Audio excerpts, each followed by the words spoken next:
Olá, caríssimos irmãos, com muita alegria aqui nos encontramos para mais um estudo do nosso Evangelho no Lar e fazer, como sempre, um mergulho nas Escrituras dos ensinos do Cristo, a fim de que nós possamos compreendê-lo e aplicá-lo nos nossos dias. Nós temos a grata satisfação de convidá-los a participar conosco para que as nossas percepções possam de alguma forma contribuir com o progresso do ambiente em que nós estamos inseridos. No estudo do Evangelho de hoje, nós faremos uma leitura inicial, com a permissão de todos, do capítulo 23, denominado Estranha Moral, em que o primeiro item está denominado Odiar Pai e Mãe. Em Lucas, no capítulo 14, versículos de 25 a 27 e posteriormente 33, está escrito assim: Uma grande multidão marchava com Jesus. Voltando-se para o povo, ele disse: Se alguém vem a mim e não odeia a seu pai e a sua mãe, a sua mulher e a seus filhos, a seus irmãos e irmãs, mesmo a sua própria vida, não poderá ser meu discípulo. E quem quer que não carregue a sua cruz e me siga, não pode ser meu discípulo. Assim, aquele dentre vós que não renunciar a tudo o que tem, não pode ser meu discípulo. No item 2, continua Mateus no capítulo 10, versículo 37. Aquele que ama a seu pai ou a sua mãe mais do que a mim, não é digno de mim. Aquele que ama a seu filho ou a sua filha mais do que a mim, não é digno de mim. Meus irmãos, este item ele traz alguns tópicos que nós teremos a oportunidade de aprofundar um pouco mais, cujos títulos são bastante interessantes ao confrontar a mensagem que o Cristo trouxe ao longo da sua existência e dos seus ensinamentos. Vejam a sequência de títulos: Odiar pai e mãe, Abandonar pai, mãe e filhos, Deixar aos mortos o cuidado de enterrar seus mortos, e o último item denomina-se Não vim trazer a paz, mas a divisão.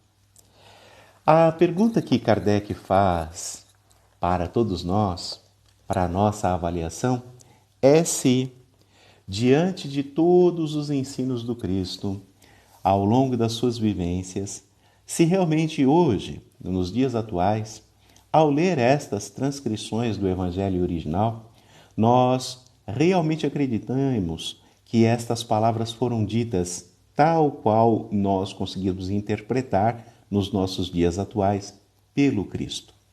Será que o Cristo, que sempre pregou o amor a Deus sobre todas as coisas, o amor ao próximo e o amor a nós mesmos, ensinaria a odiar pai e mãe? Será que esta expressão realmente, tal qual a entendemos nos nossos dias, fazem jus ao sentido que o Cristo quis dar quando colocou esta expressão no seu ensino diário? Então, meus amigos, nós vemos que desde o início dos tempos, o Cristo sempre teve a preocupação e o cuidado de vivenciar os seus ensinamentos. Em todos os instantes, mais do que pregar, ele colocava em prática, ele exercitava, ele ensinava através das suas próprias atitudes. O que nós sabemos nos nossos dias atuais nos chegou de escritos que foram colocados de forma mecânica, né? Nos ensinos, na verdade, os ensinos do Cristo, na verdade, foram colocados no papel, vou assim dizer, ao longo do tempo. Inicialmente na língua grega, quando o Cristo falou provavelmente em aramaico ou hebraico, posteriormente traduzidos para o latim e chegando aos nossos dias atuais.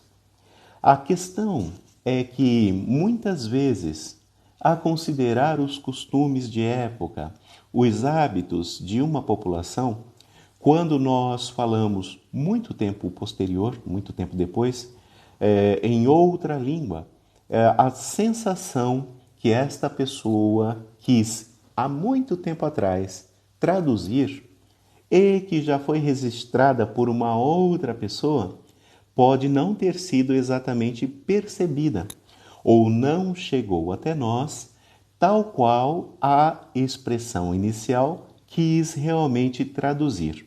Ou seja, meus amigos, o Cristo que sempre pregou o amor, o respeito, obviamente que não vai fazer da dissensão, da discórdia ou dessa divisão como fator educativo, como um caminho para que nós cheguemos à vida espiritual, trazendo aprendizados que fomentem, num primeiro momento, o egoísmo e o orgulho.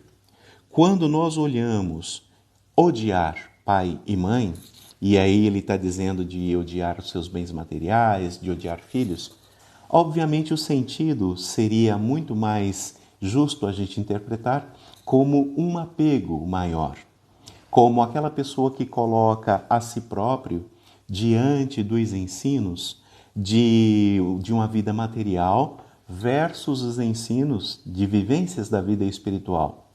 Estes dois pontos, a vida material, que na verdade traz ensinamentos ou vivências que refletirão nas nossas atitudes quando nós estivermos na vida espiritual. Ou seja, é sempre um intercâmbio. As nossas escolhas no mundo material refletem na vida espiritual que levaremos após a nossa vivência.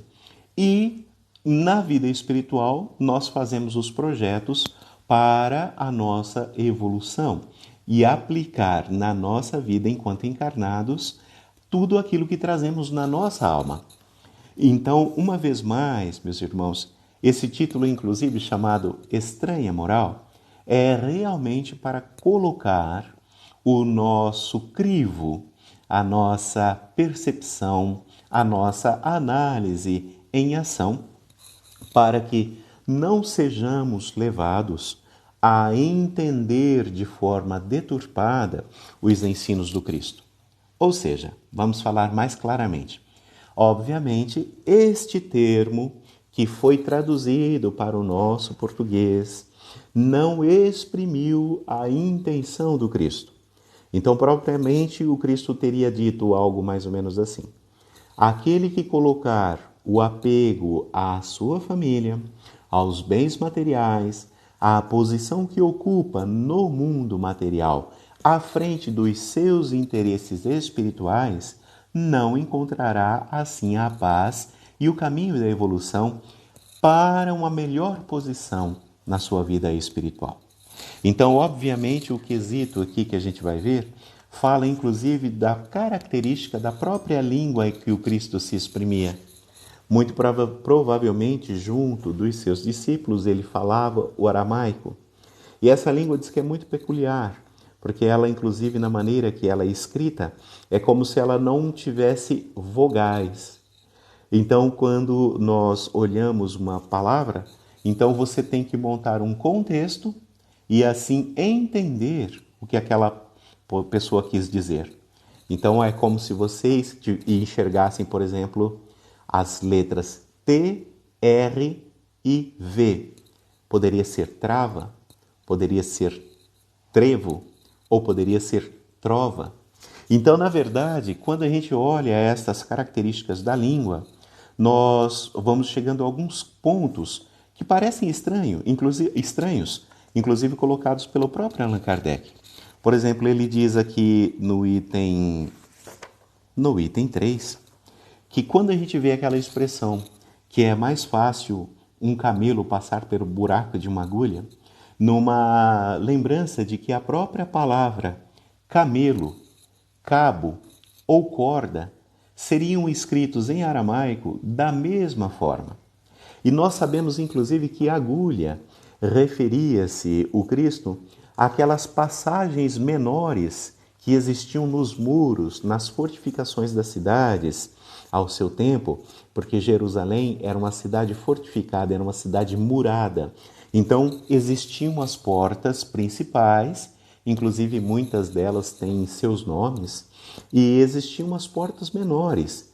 Então, para que a população, por exemplo, morando no bairro, pudesse sair ao campo, por exemplo, por um acesso mais fácil.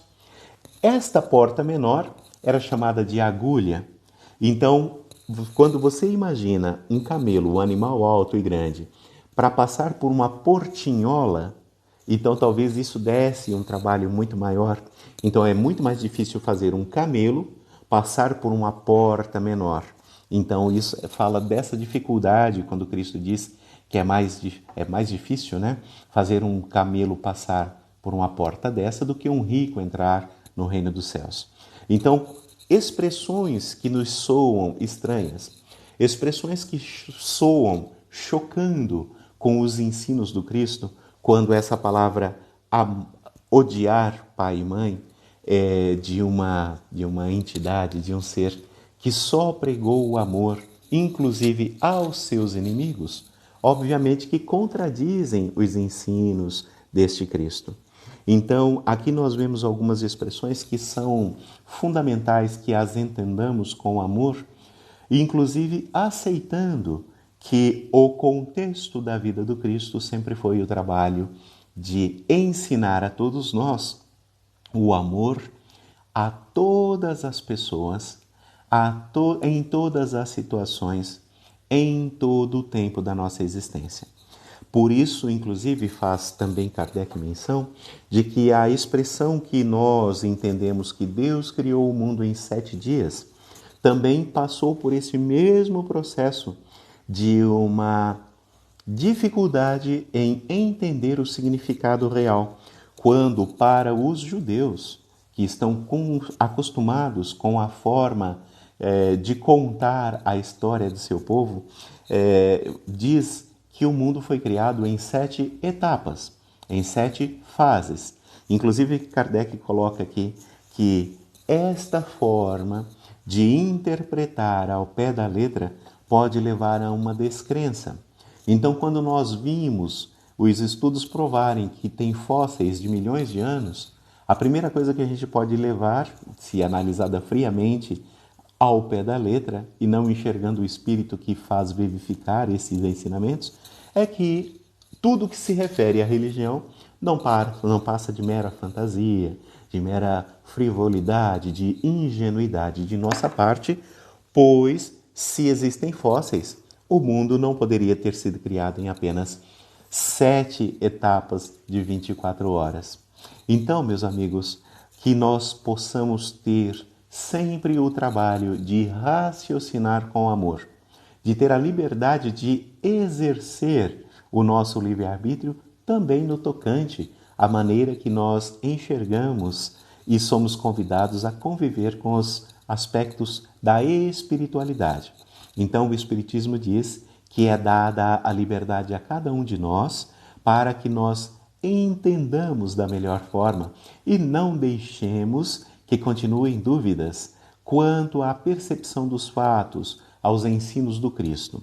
Há uma última frase que eu gostaria de colocar, que quando Kardec coloca os capítulos do Evangelho segundo o Espiritismo, aqui estão sempre pautadas as expressões morais dos ensinos do Cristo, justamente para que, neste quesito, nós soubéssemos que o Cristo representa a Deus diante de nós, que é amor em perfeição, amor e perfeição, a plenitude maior que nós possamos entender.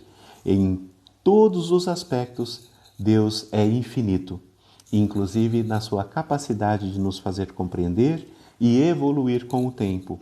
Por isso, aqui nós vemos um ponto de encontro entre as ciências e a espiritualidade, porque quando nós tiramos essas sombras que poderiam haver de questões em que eu sou obrigado a acreditar que o mundo foi feito em 7 dias, de que nós devemos odiar alguém para exercer a nossa fé, então nós enxergamos que a doutrina do Cristo é muito maior do que isso e que nós estamos aprendendo a descortinar estes horizontes, que há ainda muita coisa para poder acrescentar à nossa rotina e ao nosso aprendizado, sempre pautados no amor, na tolerância, no respeito e na evolução.